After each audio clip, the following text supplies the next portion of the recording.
నీకు ఈ లోకంలో ఏం కావాలి అని దేవుడు అడిగితే మొదట చాలామంది ధనం, ఇల్లు, ఉద్యోగం, పేరు, పలుకుబడి అంటూ కోరుకుంటున్నారు. కానీ వాక్యపరంగా దేవుడి మనిషికి ఇచ్చిన విలువైనది సమయం.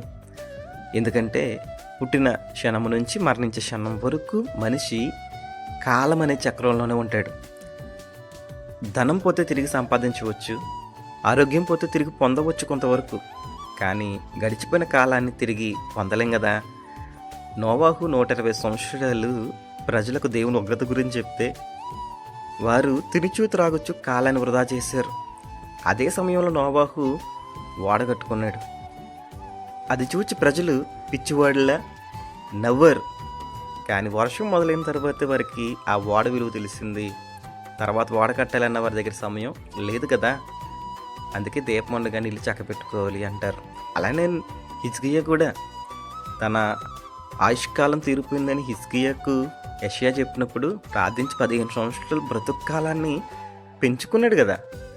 ఈరోజు నీవు దేవుడిచ్చిన సమయాన్ని నిర్లక్ష్యం చేస్తున్నావా?